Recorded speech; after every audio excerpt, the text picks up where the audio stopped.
In the summer of 1974, a Canadian couple would have a strange close encounter of the third kind. This story shares characteristics we see in other cases, yet also features one interesting aspect that we see from time to time: robotic beings. This story was published in the APRO Bulletin in December 1974 and was researched by ufologist Wido Hovell. On July 22, 1974, a Canadian couple who wished to remain anonymous had just returned home from a trip to Florida and were exhausted. Around 11 p.m., the woman would head to bed while her husband decided to stay up watching television. The couple had recently moved into a new trailer home, and at the time, no other trailer homes in the area were occupied. Around 1:15 a.m., the husband cut off the TV and finally decided to go to bed. After turning it off, he would hear a strange sound outside, like something had been dropped on the ground.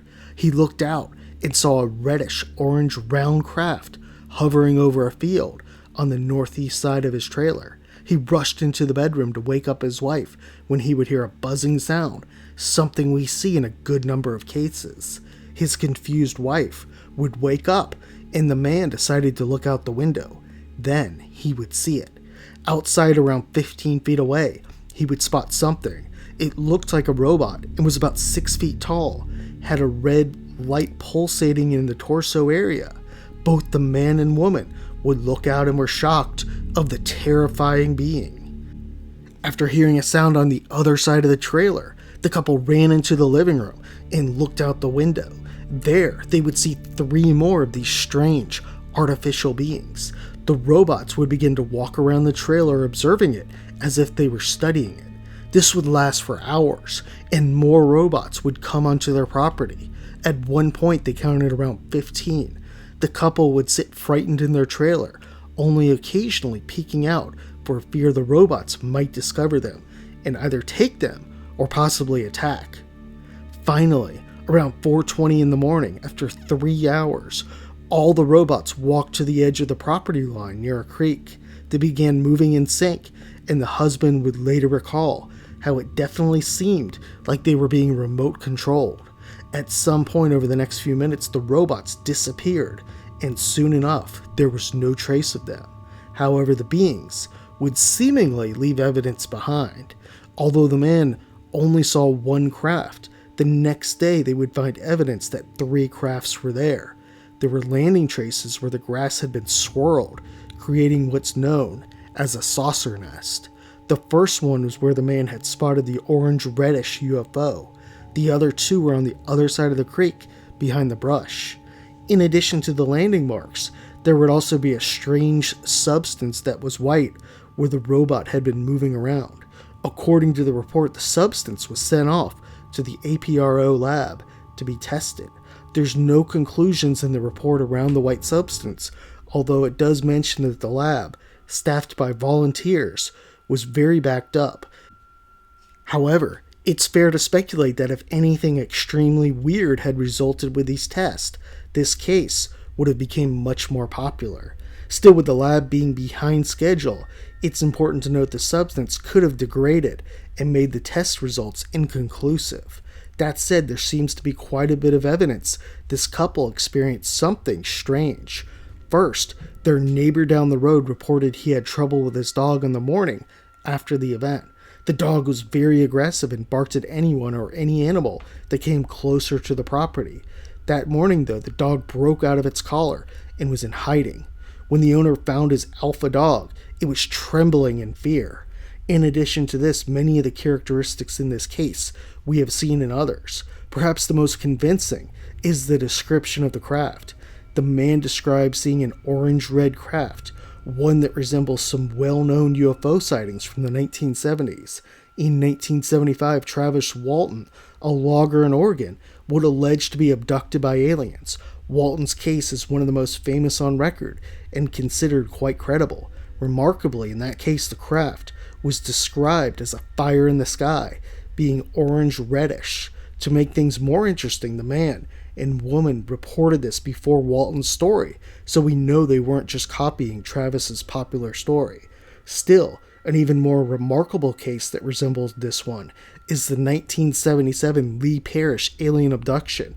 In that case, a young man would spot an orange-red craft and alleged to be taken aboard a UFO. On board, he would spot several different robotic beings. The event traumatized him. This story we covered in depth on a prior episode. Robotic beings are something we cover from time to time on this channel. One of the more interesting cases we covered happened in 1964, an event known as the Cisco Grove alien encounter. In that case, robotic beings attacked a hunter all night. The man took refuge in a tree and fought off the artificial beings with his bow and arrow. Still, one of the more popular beings, gray aliens, are believed to be robotic and worker bees for something other. This is evidenced by their lack of emotion and the number of witnesses who state they seem to be following instructions.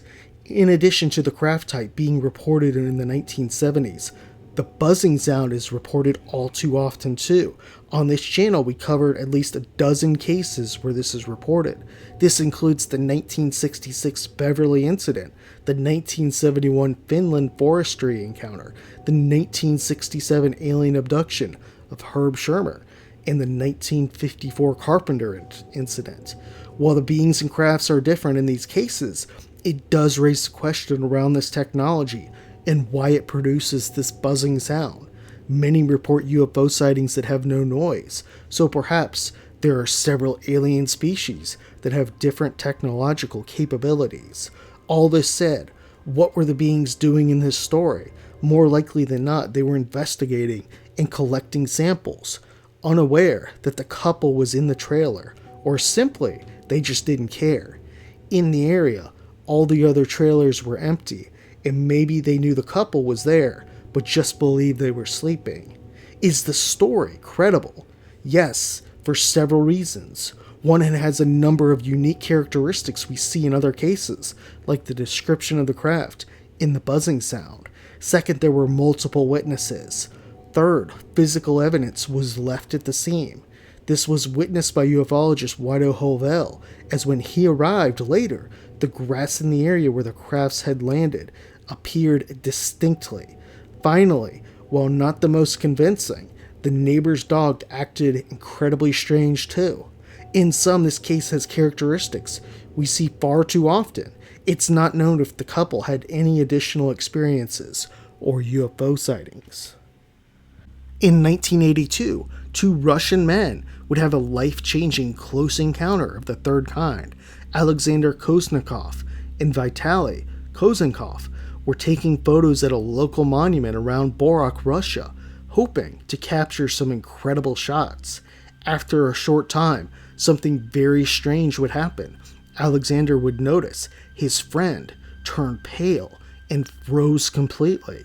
He wasn't sure what happened at first and tried communicating with him, but he was unresponsive, just staring out into space.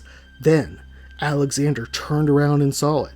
Up in the sky there was a grayish oval-shaped object, hovering. Both men had never seen anything like it. It was around 25 to 30 feet long and appeared shiny.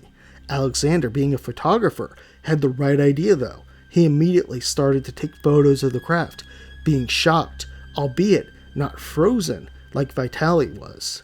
After a few photos, the craft would descend and also open up on top.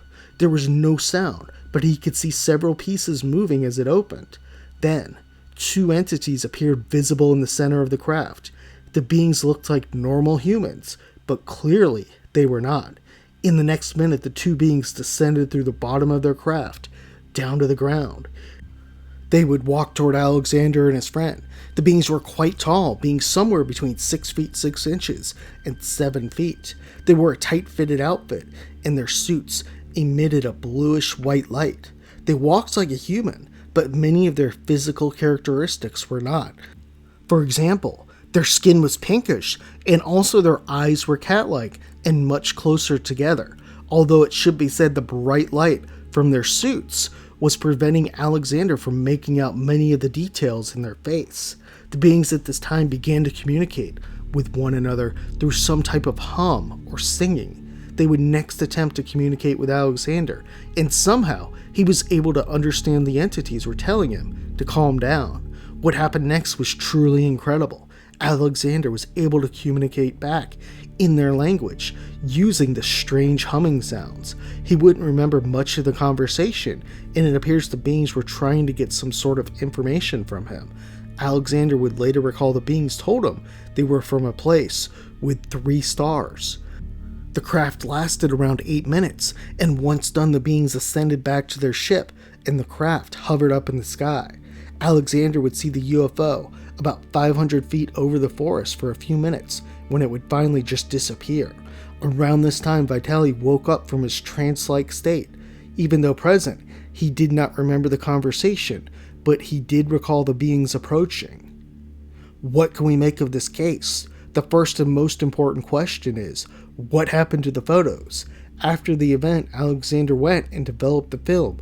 However, he would soon discover that all the photos he took were either white or overexposed. Skeptics will quickly point out the convenience of this. However, with the beings emitting some type of light, it's reasonable to assume that this affected the photos. One other big question in this case is why they chose to hypnotize Vitali, but not Alexander. It could be the case, although his body remained on the ground, that Vitali was taken. There are incidents where people have alleged to be abducted, although their physical bodies remain on planet Earth. Perhaps his memory was wiped of what really happened. In sum, this case is a fascinating close encounter of the third kind from Russia, a country with some incredible UFO and alien stories.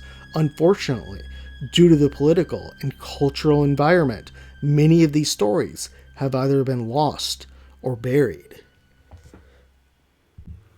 In 1982, a man residing in Leicester, England, would wake up in the middle of the night and have a close encounter of the third kind.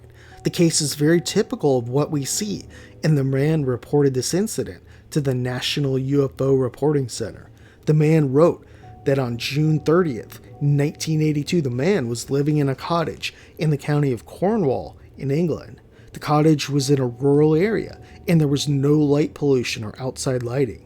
That night, the man and his wife went to sleep tired after a hard day's work. Around 3 a.m., the man, who was sleeping on his side, opened his eyes to see a faint light in the room. He glanced at it, and at first didn't really think much of it. For a few minutes, he tried to get back to sleep, but couldn't. He opened his eyes once again and saw the light. It didn't make much sense, as the room was normally pitch black. He was more awake now, and decided to see where this light was coming from. As he rolled over, he spotted the light at the end of his bed. In the next split second, the man noticed a strange creature and couldn't believe what he was seeing. The entity was a typical gray alien, 4 feet tall with big eyes looking at the man in a curious and peaceful manner. The man would note at the time he felt a sense of calmness and had no fear whatsoever. He later speculated that the being might have been communicating telepathically to him and calming him down somehow. At this point, the man thought perhaps he might be dreaming. He decided to pinch himself several times. Still, the man knew he was awake, even that before he pinched himself, but just couldn't believe what he was seeing. He decided to also double check for any light sources coming from outside. He got out of bed and changed the angle to see if the creature was still there. He continued, though, to see the gray alien.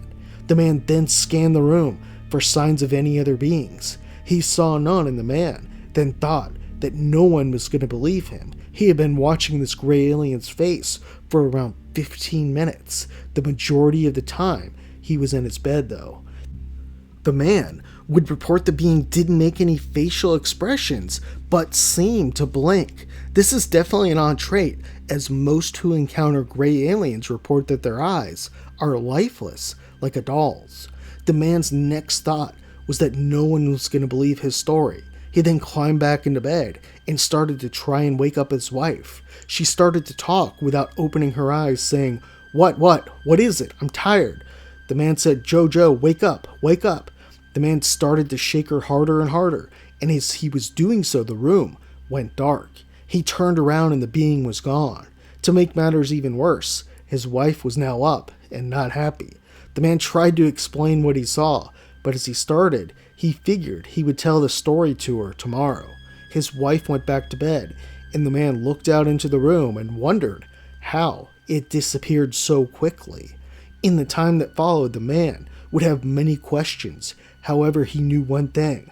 This was no dream. The man stated in his letter that he was 1,000,000% sure it happened. He stated he will remember it until the day he dies, and also that he often lays in bed and stares into the dark waiting for the being to come back. He knows life exists somewhere else and hopes the being will return and tell him about it. What can we make of this man's late night close encounter of the third kind? The man's story is a pretty typical encounter. A person wakes up to find strange beings in their bedroom. Often, their significant other doesn't wake up or can't. The person sometimes is taken, and other times the entities will just vanish. It's not unusual for people to feel at peace, like the man did, and sometimes the beings will communicate telepathically to the person. The next question is, what was this gray alien doing? It's not really clear. Perhaps it was just observing him and didn't expect him to wake up. When he did, the gray just froze before finally vanishing. It's widely reported these entities can float through windows and ceilings back to their crafts and also just vanish. Some skeptics point out the convenience that his wife never saw it. But would it have really mattered in this case? The man wrote a letter to the National UFO Center, and it doesn't seem like he was trying to gain fame or fortune. Rather, it seems like he was just trying to get answers. It's not known what happened to this man, but perhaps in the future the gray alien did return and was able to give this man the answers he was searching for.